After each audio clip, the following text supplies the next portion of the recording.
नमस्कार, संवाद देख रहे हैं आप और मैं हूं चेतना शर्मा आपके साथ।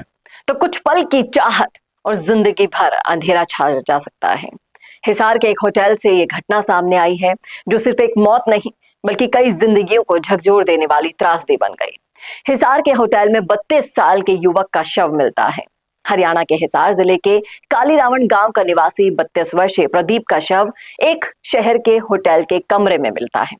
जानकारी के अनुसार प्रदीप ने अपनी प्रेमिका को होटल बुलाया था। होटल संचालक के मुताबिक दोनों दोपहर करीब 3:30 बजे कमरे में गए। लगभग 1.5 घंटे बाद महिला होटल से बाहर निकल गई, लेकिन प्रदीप कमरे से बाहर नहीं आया। जब काफी देर तक कोई हलचल नहीं हुई तो होटल स्टाफ ने कमरे की जांच की तो अंदर प्रदीप का शव बिस्तर पर पड़ा मिला। सूचना मिलते ही वहां पर पुलिस पहुंच गई और शव को कब्जे में लेकर पोस्टमार्टम के लिए भेज दिया गया। अब आपको बताएं, कमरे से अहम सुराग मिले। पुलिस को कमरे से 3 कॉन्डोम मिले जिनमें से 2 उपयोग किए गए थे। इसके साथ ही एक इंजेक्शन भी वहां पर मिला है और पहले बार में जो कयास लगाए गए वो ये है कि प्रदीप ने अपना स्टेमिना बढ़ाने के लिए इंजेक्शन लगाया सकता है। हालांकि मौत की असली वजह पोस्टमार्टम रिपोर्ट में और जांच के बाद ही स्पष्ट होगी। पुलिस ने होटल के सीसीटीवी कैमरा की फुटेज भी अपने कब्जे में लेकर उस महिला की भी तलाश शुरू कर दी। अब जिस तरीके से मृतक प्रदीप की बात करें तो वो पहले से ही शादीशुदा था। आपको आश्चर्य होगा, 3 बेटियां भी थी होगी उसकी, कपड़ों की दुकान थी और दूसरी ओर प्रेमिका भी उसकी शादीशुदा ही बताई जा रही थी। एक बच्चे की मां है। अब आप सोचिए रिश्तों की क्या पराकाष्ठा क्रॉस की जा रही है। पति से अनबन होने के चलते उसकी प्रेमिका मायके में रह रही थी और दोनों की पहचान अपने कार्यस्थल पर हुई जो धीरे धीरे प्रेम संबंध में बदल गई। और आप देखिएगा, पुलिस का कहना है कि मौत इंजेक्शन के दुष्प्रभाव से हुई हो या किसी अन्य कारण से हुई हो, ये फिलहाल जांच का विषय बन चुका है और भी पूछताछ जारी है। लेकिन आप सोचिए, 3 बच्चियों का पिता अपनी हवस पर काबू नहीं कर पा रहा।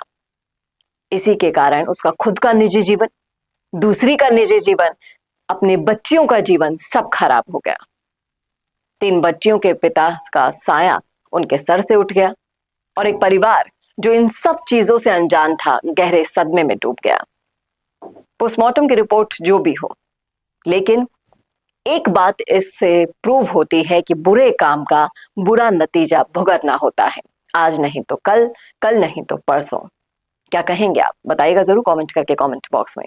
कैसा लगा वीडियो बताना ना भूलेगा और ऐसे वीडियोस के लिए देखते रहिए संवाद भारत का, भारत के लिए। नमस्कार। अगर आप बनना चाहते हैं पॉलिटिशियन लेकिन पब्लिक स्पीकिंग और अपने विचारों को व्यक्त करना चुनौती लगता है या कैमरे और पब्लिक के सामने किसी तरह से बोल पाए इसमें मुश्किल होती है, तो मिशी मीडिया सॉल्यूशंस लेकर आया है पॉलिटिकल कंसल्टेंसी कैंपेन, जिसमें वरिष्ठ जर्नलिस्ट और पॉलिटिकल एनालिस्ट की एक्सपीरियंस्ड टीम आपको मदद करेगी, जिससे आपकी आवाज और भी बुलंद हो जाएगी। इसमें हम आपके गोल को पूरी तरह से टारगेट करेंगे कि किस तरह से आपको पार्टी पहचाने, आपको उस क्षेत्र के लिए चुने, कैसे सर्वेज में आपका नाम आए, कैसे लोगों के बीच में आपका माहौल बने। ना सिर्फ कंसल्टेंसी हम आपको देंगे बल्कि आपको सारे रास्ते दिखाएंगे और बताएंगे भी, जिससे आप भारत की राजनीति में अच्छे पॉलिटिशियन बनके समाज का सुधार कर सके। तो अभी कॉन्टैक्ट कीजिए स्क्रीन पर दिए गए नंबर पर।